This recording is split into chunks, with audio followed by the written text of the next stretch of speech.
Qui, grâce à un super Éric Durand, a récolté un point à Saint-Etienne. Mais Bastia n'a plus gagné à Furiani depuis le 22 août. Le résumé de David Berger. Effectivement, Le Havre et Nancy sont venus tour à tour prendre un point ici à Furiani. Bastia doit donc réapprendre à gagner, mais ce sera dur ce soir car il manque 5 joueurs clés. Swirsewski, Mendy et Jurietti sont suspendus. Laurent et Petersen, 2 attaquants, donc sont blessés. Ce qui n'empêche pas les autres joueurs opérationnels d'attaquer d'entrée de jeu. On espère voir autant de buts que lors des derniers résumés qui viennent de passer. Et ça commence pas mal avec Zoumana Camara et Pierre-Yves André qui s'essaient. Le sauvetage in extremis de Corridon juste devant l'attaquant Bastia. Première grosse alerte pour Guillaume Varmuz et ça continue sur le corner à suivre. Encore Pierre-Yves André de la tête et quelle claquette de Guillaume Varmuz. Lens qui possède, vous le savez, la plus mauvaise attaque du championnat. Mais le souci, la priorité de François Brisson ce soir, c'était de retrouver un petit peu de rigueur défensive. Ils sont bien organisés, ils sont bien en place, mais les Lensois subissent. Attention tout de même avec ces ballons qui sont perdus en milieu de terrain et possibilité maintenant pour Job de partir en duel peut-être en face à face devant Durand et finalement sauvetage de Zoumana Camara, bonne couverture et Éric Durand qui avait été le héros, vous l'avez dit tout à l'heure, de la semaine dernière, et bien là s'interpose, c'est quasiment le seul ballon qu'il touche dans cette première demi-heure de jeu. Sortez, va Pascal, va Désiré.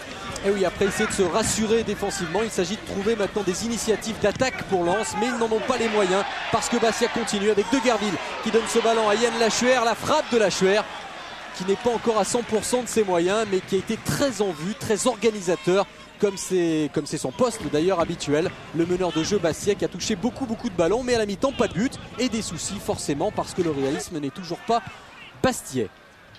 La seconde période avec un jeu un petit peu plus rapide, plus léché, un jeu à une touche de balle. Regardez, on trouve des automatismes. La frappe de Pierre-Yves André qui aura été vraiment l'homme de cette première mi-temps et qui est encore très en vue en seconde période. La frappe d'André met toujours Varmuz sur la trajectoire.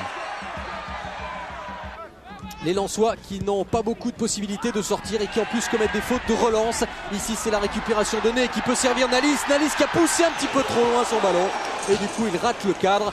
Les meilleures occasions sont bastiaises. Mais Lens qui pour l'instant résiste. Lens qui a un petit peu laissé de côté son envie de gagner. Qui pour l'instant se contente de défendre. Un long dégagement d'Éric Durand. À la réception c'est Frédéric Ney qui va s'emparer du ballon. Avec Yann Lachuer qui vient en soutien. Lachuer qui regardez se retourne et donne intelligemment à Frédéric Ney qui trouve l'ouverture. Bastia récompensé de ses efforts grâce à Frédéric Ney. Son 4e but de la saison. Bastia qui mène donc 1-0. Regardez la vista de Yann Lachuer qui sait que Frédéric Ney arrive dans son dos. Bastia qui donc trouve l'ouverture. Et c'est assez logique au vu de la physionomie de ce match. Les Lensois doivent maintenant réagir. Ils n'ont plus que très peu de temps. Valérien Ismaël qui trouve ce coup franc. Il y avait la puissance mais il n'y a toujours pas la précision. Malgré un bon Charles-Édouard Corridon également qu'on a vu dans tous les bons coups.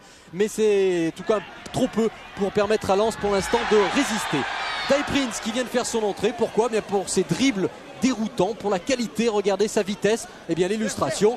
Prince qui évite Ismaël et qui frappe. Quel culot chez l'attaquant libérien. Quel coaching aussi de Frédéric Antonetti qui l'a lancé pour qu'il trouve l'ouverture. C'est fait. Il avait marqué un but cette saison. C'était justement face à Nantes lors de la dernière victoire en date de Bastia. Et bien il récidive face à Lens et à l'arrivée c'est une victoire bastiaise. Bastia qui se donne de l'air, qui s'éloigne donc de la zone des relégables alors que Lens, eh bien vous le savez, reste maintenant dernier du classement. Bastia s'impose 2-0. Seule fausse note, eh bien ce choc vous allez le voir en fin de match entre Nyarko et Frédéric Ney et c'est un choc lourd de conséquences parce que d'après le premier diagnostic, eh bien l'attaquant buteur ce soir Frédéric Ney souffre peut-être d'une fracture d'une ou plusieurs côtes. Il sera donc automatiquement absent pour le prochain match de championnat. Bastia qui maintenant va jouer 2 fois de suite à l'extérieur.